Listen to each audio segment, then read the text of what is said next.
اس سے اندازہ ہوا کہ اختلاف رائے اگر اہل اللہ یا علماء سے ہو جائے اور ہو دیانت یعنی حجت بھی ہو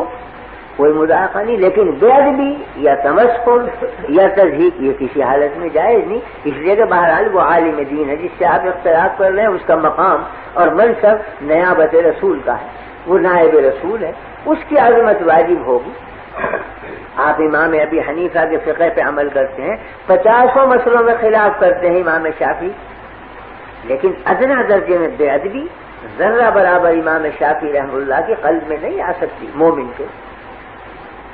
اس لیے کہ جیسے امام ابی حنیفہ واجب التعظیم ویسے امام شافعی واجب التعظیم، دونوں آفتاب اور مہتاب ہیں دین کے، دونوں سے نور حاصل ہو رہا ہے، برکت حاصل ہو رہی ہے، تو کس طرح سے جائز ہے کہ ادنا درجے کی گستاخی؟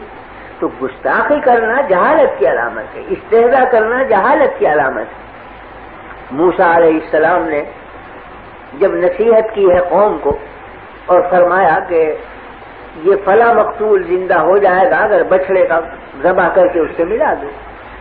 تو بنی اسرائیل کہتے ہیں کہ اتتخذنا ہزوا،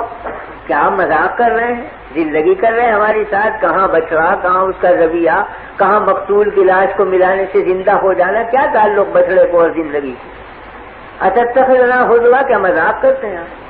فرمایا قال اعوذ باللہ ان اکون من الجاہلین، میں اللہ سے پناہ مانگتا ہوں کہ میں جاہلوں میں شمار ہوں، یعنی دلگی اور تمسخر جاہل کی علامت، یہ جاہلوں کا کام ہے، علم کا والوں کا کام نہیں ہے کہ تمسخر کریں، اس لیے کہ وہ ادب کے خلاف ہے اور ادب پر دین کا مدار، تو تمسخر بے ادبی اور بے ادبی سے دین ضائع ہوتا۔ تو ایک ہے رائے کا اختلاف، ایک ہے کسی عالم سے مسلک کا اختلاف، لیکن ایک ہے اس کی بے ادبی، اختلاف جائز ہے، بے ادبی کسی حالت میں جائز نہیں۔ میں نے حضرت مولانا تھانوی رحمۃ اللہ علیہ کو دیکھا، مولانا احمد رضا خان صاحب مرحوم سے بڑا اختلاف ہے، بہت سی چیزوں میں اختلاف، کہیں قیام کے مسئلے میں، کہیں عرس کے، کہیں میلاد کے، لیکن جب مجلس میں ذکر آتا تو فرماتے مولانا احمد رضا خان صاحب مرحوم، یہ فرماتے۔ ایک دفعہ مجلس میں بیٹھنے والے ایک شخص نے کہیں بلا مولانا کے احمد رضا کہہ دیا، تو حضرت نے ڈانٹا اور خفا ہوئے، فرمایا عالم تو ہیں اگر کہ اختلاف ہے رائے کا، تم منصب کب کی بے احترامی کرتے ہو، کس طرح جائز؟ رائے کا اختلاف اور چیز ہے، ایک عالم کی عزت کرنا اور چیز۔ تو بہرحال وہ حجت سے اختلاف کر رہے ہیں، یہ الگ چیز ہے کہ ہم اس کو خطا سمجھتے ہیں، ہم اس کو صحیح نہیں سمجھتے، لیکن جب وہ ایک حجت رکھتے ہیں غلط یا صحیح، تو حجت سے اختلاف کرنے کا حق حاصل ہے اہل علم کو، اس پہ توہین کا کیا مطلب، بے ادبی کا کیا مطلب؟ یہ برا سمجھا کہ لفظ مولانا نہ لگایا اس نے، حالانکہ مولانا تھانوی رحمۃ اللہ علیہ کے مد مقابل تو مولانا چھوڑ رہے انتہائی گستاخی سے یاد کرتے ہیں، مگر مولانا اہل علم میں سے تھے، وہ تو نام اگر علم کا آیا تو ادب ضروری سمجھتے، چاہے مخالف ہو، چاہے بالکل معاند بھی ہو، مگر ادب کا رشتہ ہاتھ سے نہیں چھوڑتے تھے۔ میں نے سنا واقعہ حضرت مولانا محمد قاسم صاحب رحمۃ اللہ علیہ نانوتوی کا کہ دہلی میں قیام تھا، تو حضرت کے خدام میں تھے وہاں چند حضرات مقیم، ایک تو حضرت شیخ الہند مولانا محمود حسن صاحب موجود تھے، دوسرے شاگرد مولانا احمد حسن صاحب محدث امروہی وہ بھی وہاں موجود تھے، حاجی امیر شاہ خان صاحب مرحوم وہ بھی حضرت کے خدام میں تھے، وہ بھی موجود تھے۔ تو مولانا احمد حسن صاحب مرحوم نے اپنے ہمجولیوں میں بیٹھ کر یہ فرمایا کہ بھائی دلی میں لال کنویں کی مسجد کے جو امام ہیں ان کی قرات بہت اچھی ہے، تو چلو کل صبح کی نماز ان کے پیچھے پڑھیں گے، قرآن شریف بہت اچھا پڑھو۔ تو شیخ الہند رحمۃ اللہ علیہ نے غصے میں فرمایا کہ تمہیں شرم نہیں آتی بغیر، وہ ہمارے حضرت نانوتوی کی تکفیر کرتا ہے وہ امام، ہم اس کے پیچھے نماز پڑھیں گے؟ جب وہ حضرت مولانا کو کافر کہتا ہے ہم نہیں پڑھیں گے ایسے شخص کے پیچھے نماز، اور کوئی ذرا سخت لہجہ اختیار ہے۔ یہ جملے حضرت نانوتوی کے کان میں پڑے، تو اگلے دن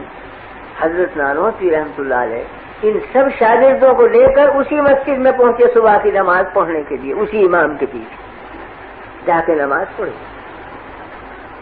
نماز کا جب سلام پھیرا تو چونکہ لوگ اجنبی تھے یہ،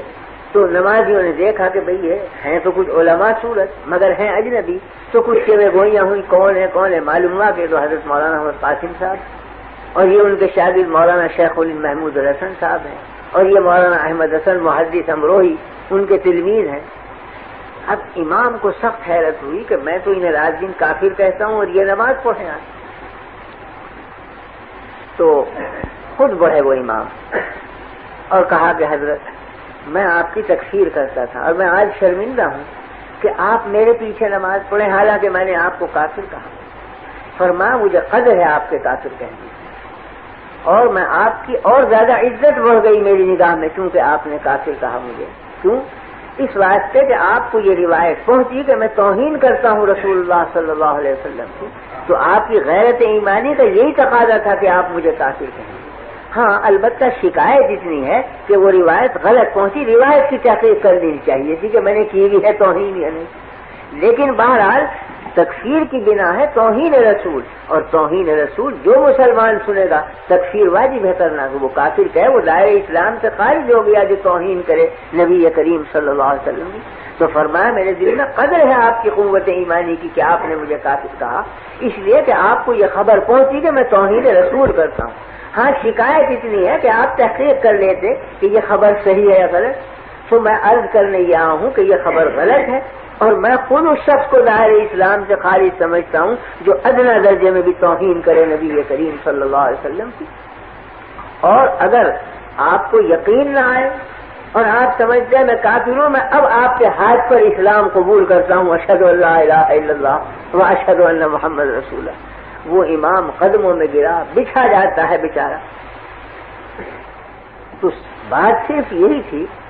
کہ ان حضرات کے دلوں میں تواضع للہ اور ادب مع اللہ اس درجہ بڑھا ہوا تھا کہ نفسانیت کا جیسے شائبہ نہ رہا ہو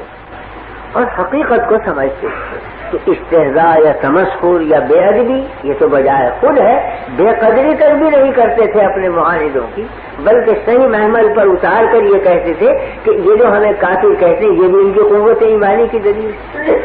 البتہ انہیں تحقیق کر لینی چاہیے کہ واقعی میں ہم توہین رسول کرتے ہیں یا نہیں، ہم معاذ اللہ دشمنان رسول ہیں یا دوستان رسول ہیں، اس کی تحقیق ان پر واجب تھی، بلا تحقیق کے حکم نہیں لگانا چاہیے۔ لیکن جو حکم لگایا وہ صحیح ہے کیونکہ توہین رسول کرنے والا کبھی اسلام میں باقی نہیں رہ سکتا۔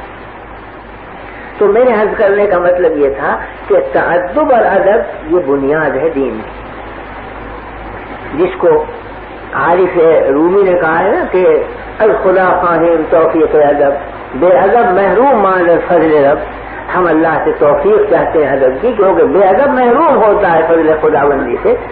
حق تعالی شان کے یہاں اس کا کوئی مقام نہیں ہے جو گستاخ اور بے ادب